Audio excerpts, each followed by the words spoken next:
Welcome to the Protagonist Pub. My name is Tammy, and this is where characters gather.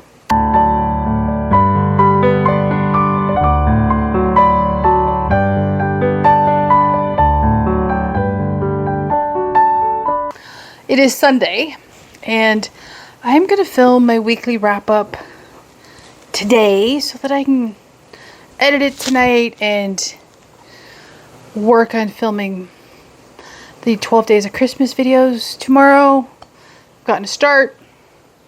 I need to continue, so I'm going to film wrap up today.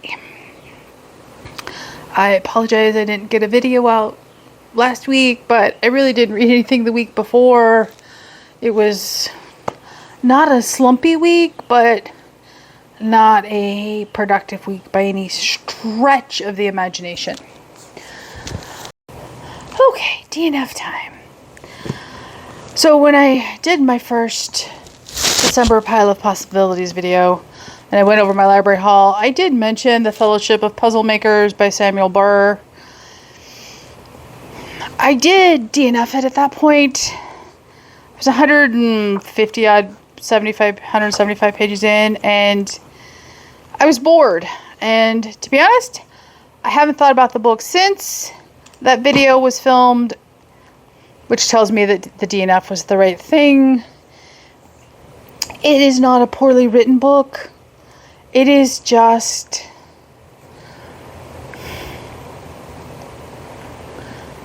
too slow moving with the story and not enough puzzles.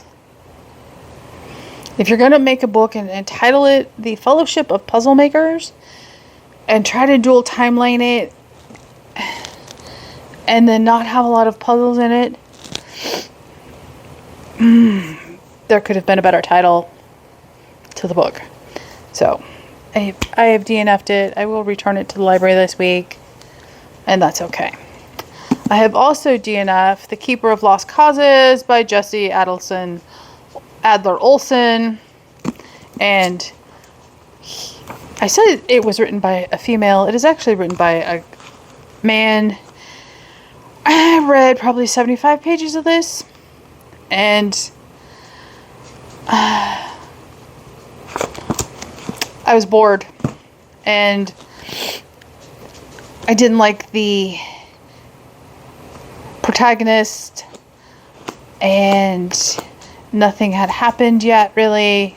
There was a lot of backstory, and I was just bored with the backstory, so that is a Nordic crime thriller series I can cross off. Not interested enough to continue. Okay, and the last DNF for the week is maybe a DNF? Maybe? And that is Woman of Words by Angela Hunt. I started listening to this on Audible, and I am incredibly uncomfortable.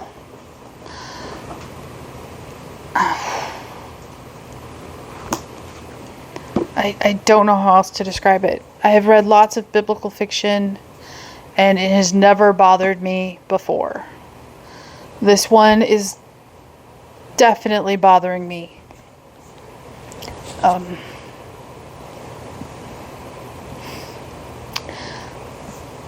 And I don't know if it's because of the narration or if it's because of the content. And I haven't picked it up to read physically yet. I will try before I hard DNF it for sure.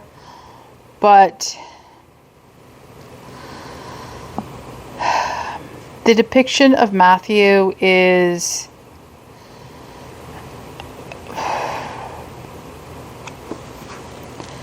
he's whiny and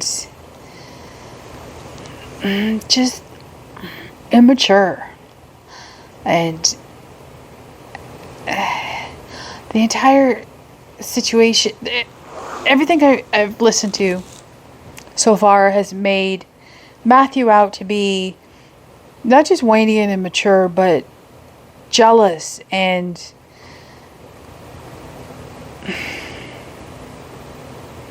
petty. And then Mary is written from a very feminist viewpoint, and none of it is sitting right with me. And I will try to read a couple of chapters this week, see if it's better physically. But right now, the taste in my mouth is just ew. Like ew. I cannot, probably will not try this week because it's still just wrong. I'm probably just going to put it aside for a week or two and try again. But yeah, it just may be that this is biblical fiction that does not work for me. These are very real people from the Bible. These are very well documented people in the Bible. And I do not like the portrayal. I do not like the tone. I do not like the characterization. I do not like just the general attitude and approach is just not working for me. So I'm soft DNFing it for now. We will see if I pick it up again later in the month. If I do not, it will go in the unhaul pile to the library because I can't. Okay.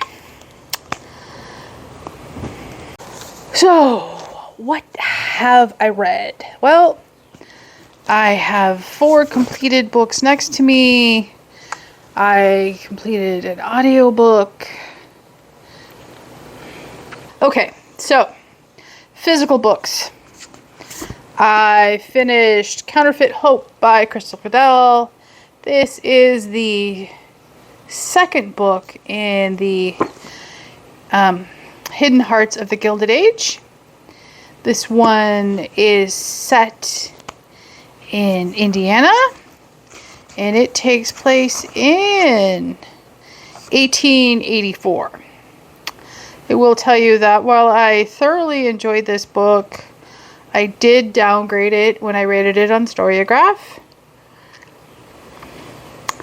because there is a author's note in the beginning explaining, justifying the story that she wrote. I found it incredibly off-putting. I found it incredibly unnecessary, and it almost caused me to DNF the book. Had the first book not been such a resounding success for me, it would have been enough to DNF for me. I just, no. Now, I will tell you, for a lot of, trying to be very polite and sensitive here, modern readers, they will find that note helpful. And most of you will, if you pick up the book and you read that note, will promptly either set it down or will after the first chapter. And I will tell you that would be an incredible mistake. This book is historical romantic suspense, and the faith in this book is stellar. It tells an incredibly powerful story about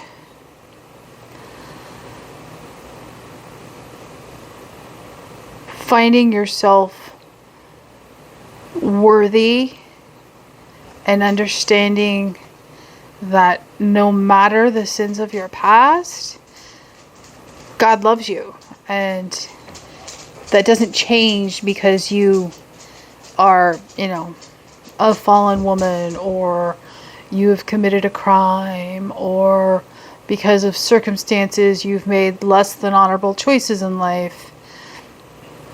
This book is quite simply, it is beautifully written. It tells a beautiful story, and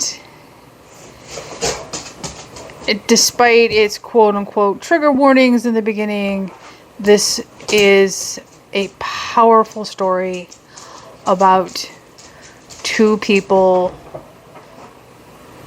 the relationship with God, and realizing that they were brought together for a reason. I loved it. I just don't think that note in the beginning is needed, necessary, or productive. And so that leaves me one book in the series, and that is Counterfeit Faith. And I don't think I will get to it this month. It wasn't on my TBR for this month, but if I somehow sneak it in, it would complete a series for me this year. Instead of leaving yet another one hanging. I would like to do that. So we shall see. Okay, what next? That would be Shakespeare's Sisters by Remy Tagoff. This was nonfiction. And it fascinating. Authors I didn't know about, books I didn't know about. It has sparked my, curiosity for several of these works. There is very little author commentary in the book, and when it does occur, it is in the concluding, lines or paragraph of a particular chapter, and it is not rampant throughout the book. This is true academic nonfiction, not in the sense that it's unreadable or dry or esoteric in nature, but more in the sense that it's, here are the facts, here is the order of events, here is what preceded and followed events and why, and not a loosey-goosey attempt at being academic while throwing politics in book. This was just, here's what happened, and it interweaves the lives of four women who, while not biologically related to Shakespeare, they all published during the Renaissance under their own names for the most part. It was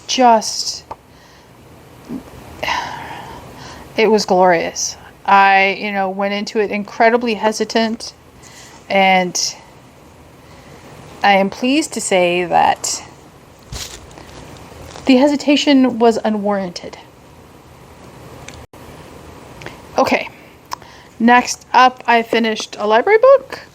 That would be The Queen's Christmas by Karen Harper. I believe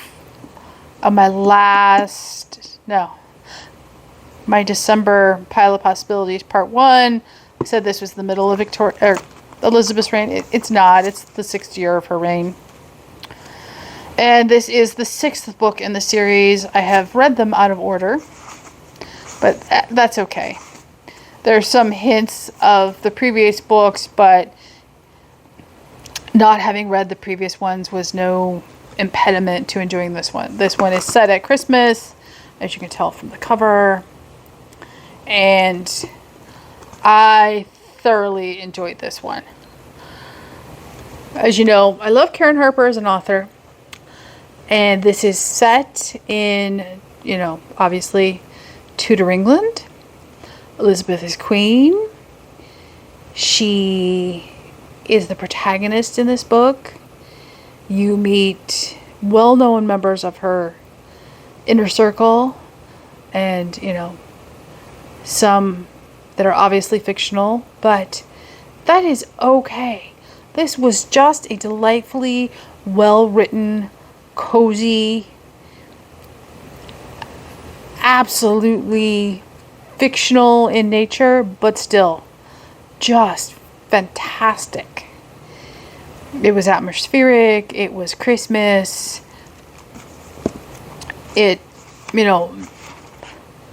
takes Elizabeth and makes her personable and approachable and human.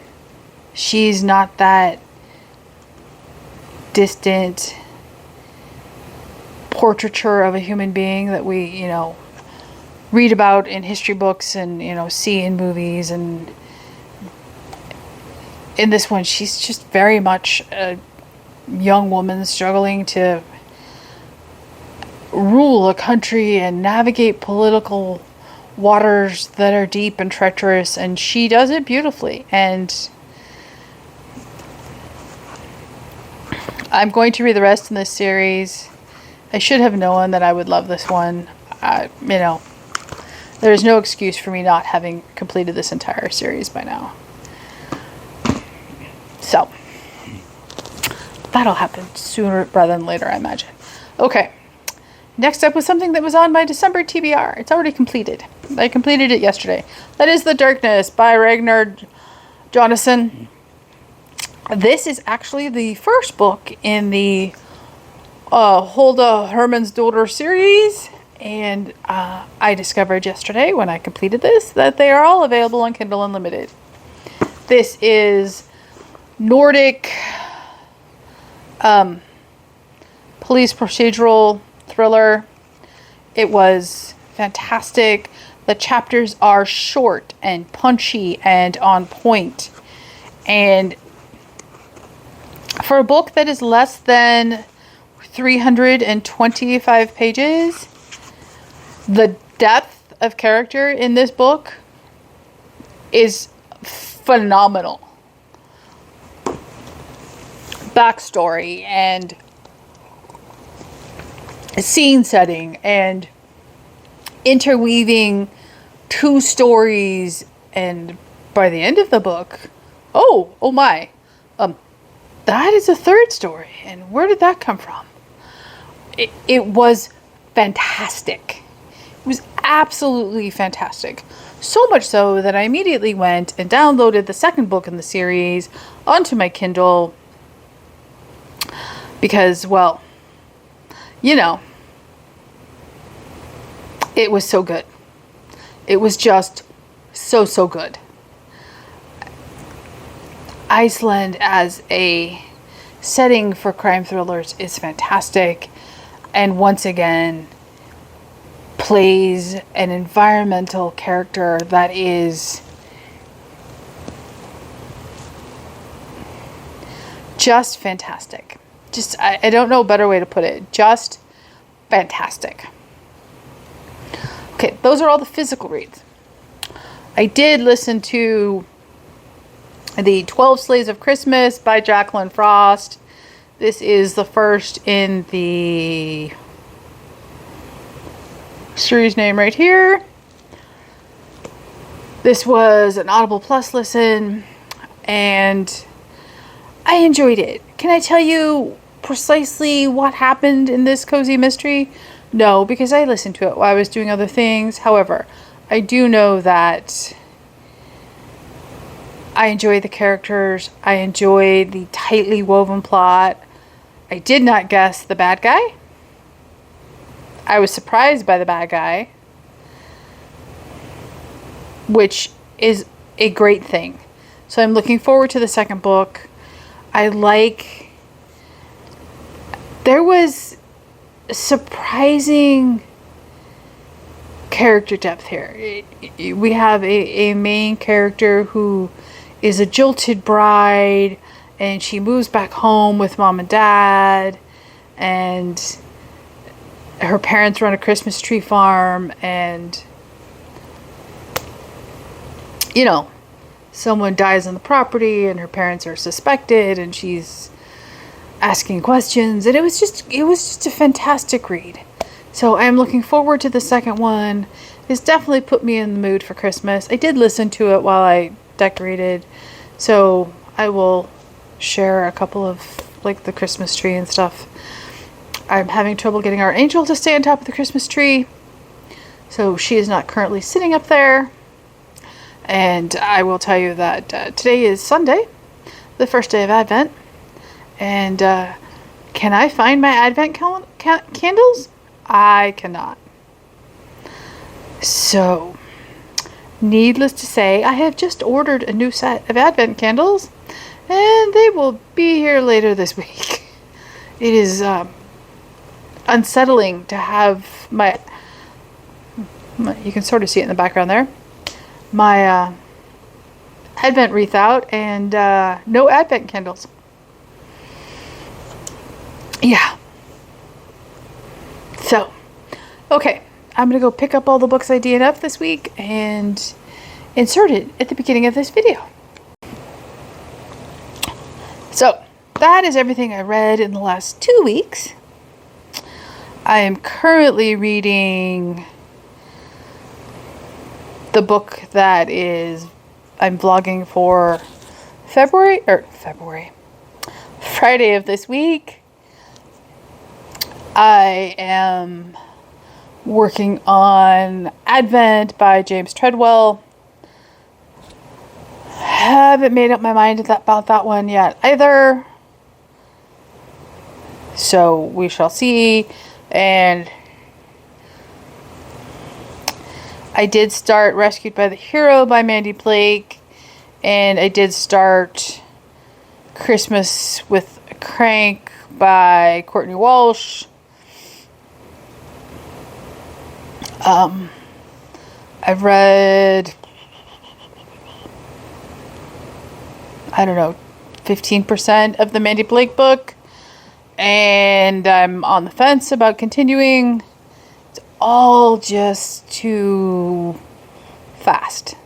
Like, there's no depth of character, there's no backstory, there's just this creepy coworker, and she lacks the ability to tell him to get stuffed. And I want to slap her. I've read a paragraph of the Courtney book, so that, that doesn't count. And that's everything I have in process. And what are you guys reading? Leave a comment down below, like and subscribe, and I will see you here next time at the Protagonist Pub.